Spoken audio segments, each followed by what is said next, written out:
Maradyaw na buntag sa inyo tanan. Magandang umaga po sa inyong lahat dyan, mga idol. Ako po si Paul Pitso ng Hapan Sons Game Farm from Surigao City, Surigao del Norte, Caraga Region. Yan po ang location po natin, mga idol. Nag-vlog po tayo ngayon para at least malalaman nyo. Okay? Ganito po. Bago muna tayo sa content po natin, mga idol, magpapasalamat po tayo sa yung nag-uumpisa na po paghuhulog po sa atin sa Early Bird Edition. Yan, nag-umpisa na po sila. Maraming salamat po sa inyo, mga sir, mga idol. Meron nag-cancel, pero okay lang dahil may sumasalo kagad sa yung nagka-cancel kayo. So, yan. Umpisa na po ang pag-aano po natin, tawag nito, yung tanggap ng reservation sa January Born Edition. Yan, January Born Edition. Mag-uumpisa po ang hulog sa February. Meron na po nagpa-reserve. Yung ano po natin, limit lang po ako sa reservation din. Lahat po tayo ay nagli-limit. Yan. Nagli-limit lang po tayo sa reservation kasi yung ano po natin hindi volume. Nasa ano lang tayo. 406, 506 yun lang. So, hindi perfect yung breeding sinasabi natin, di ba? So, yan, maraming salamat po sa inyo ha, mga sir. So, ngayon, nag-vlog po tayo ngayon, ang content po natin ngayon, kasi nagko-komento na po yung parents po natin. Parents, mga kapitbahay, mga farm boys dito sa Manukan talaga. Saka, yung ano natin, nag-open forum po kami.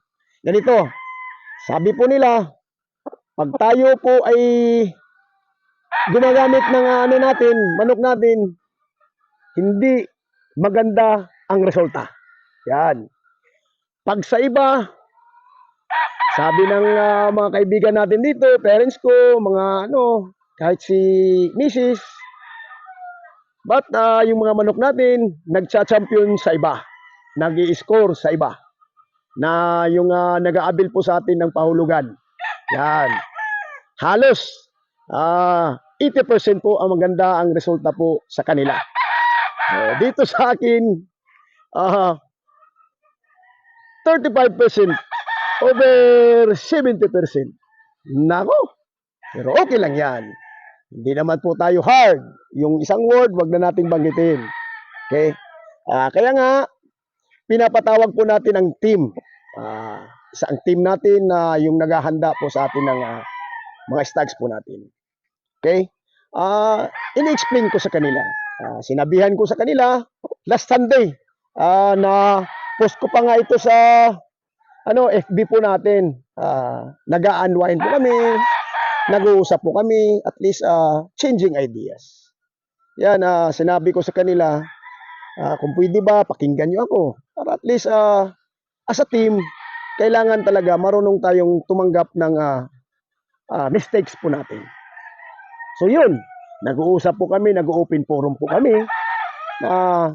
In-explain ko sa kanila. Sinabi ko sa kanila, yung pag po natin sa stags, iba po sa iba sa stags. Sabi ko dahil bakit makasabi ako niyan? Dahil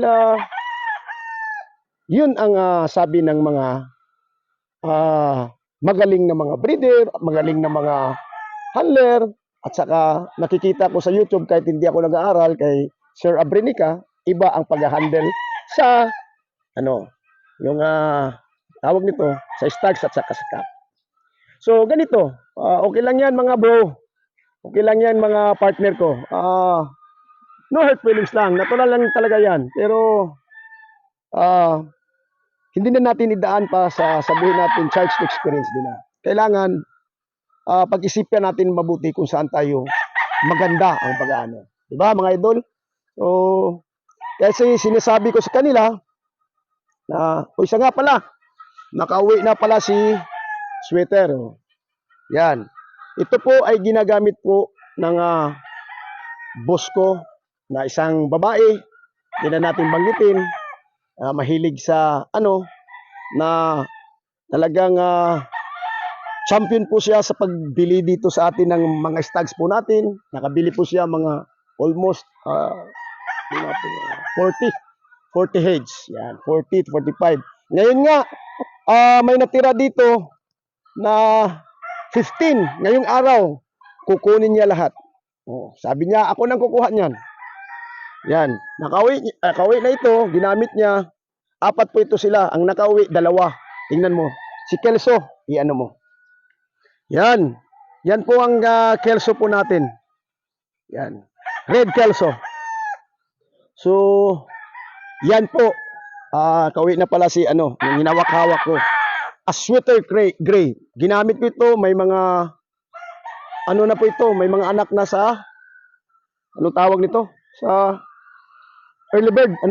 Iwan ko lang kung ilang piraso, ilang male o tingnan po natin sa record. So, ganun.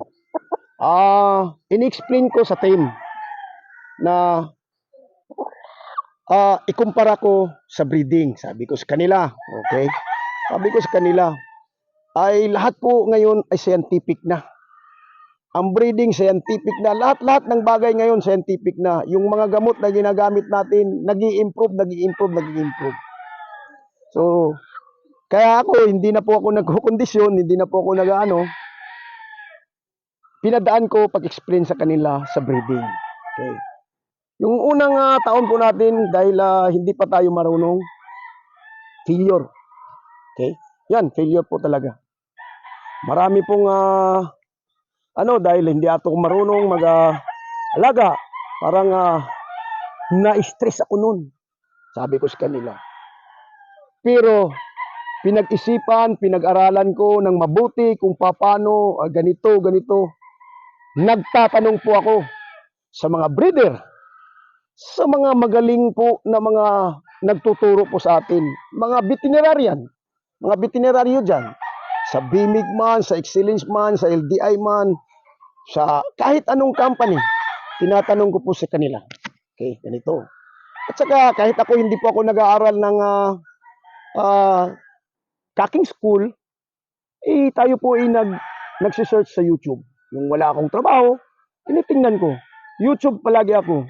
At least makagets ako ng idea. Yan, ini-explain ko sa kanila. Ang pag-breeding ay kailangan marunong kang gumagamit ng proper medication, proper, yung tawag na system sa pagbakuna, pagbigay ng gamot, anong dapat gawin, yung gawin natin sa kalinisan, lahat ng bagay gawin natin. Ngayon, sinasabi ko sa kanila, 90% po ang sa ngayong taon, last year at saka ngayon, grabe ang manok natin. Healthy. Talaga. Kasi, focus po kami doon.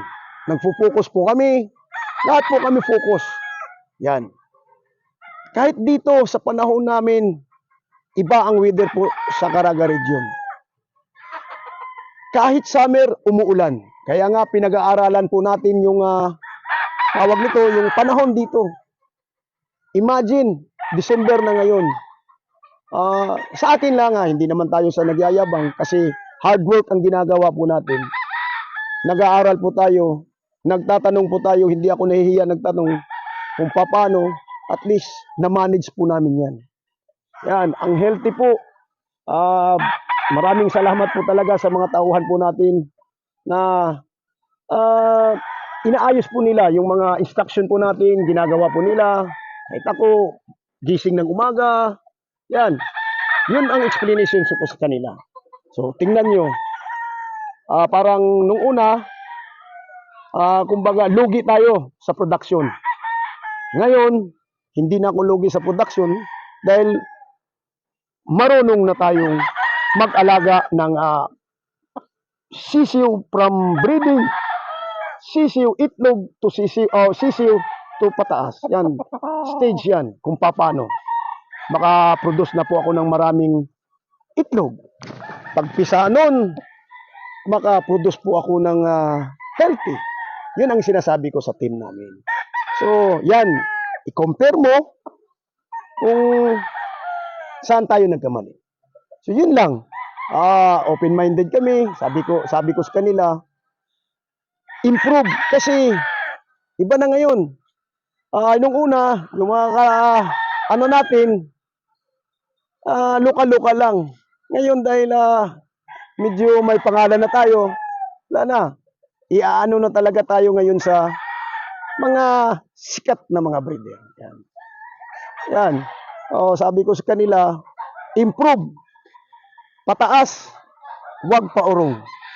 Kasi scientific method na po ang ano po natin. Lahat po ng bagay scientifico. Ng pag-aalaga hanggang pag doon na tayo pupunta. So yun lang po, hindi po ako hard.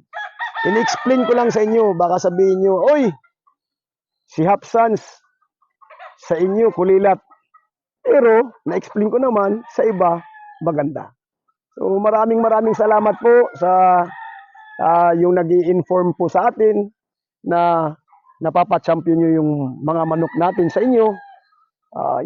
Maraming salamat po talaga sa inyo. Disclaimer, no animals were harmed of the making of this video. Wala pong nasaktan.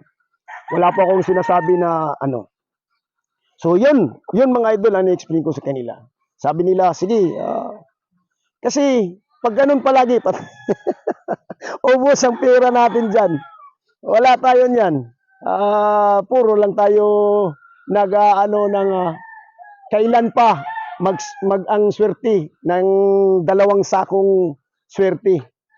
Kailan pa yan aabot? Sabi ko sa kanila. Huwag natin ganunin. Dahil lahat ng scientific, hindi lahat, hindi naman sure. Ang gusto namin, yung performance ba. Kahit ganun, pero may performance. Okay? So yun lang po mga idol. To my team, sa kay Mark at saka kay Steve, hoping na ma-improve na natin, di ba? Dahil kami dito ay nagproproduce ng manok para gumaganda, para pagdating sa inyo maganda. Okay? So maraming salamat mga idol. God bless us all. Huwag natin kalimutan muna. Mag-ingat.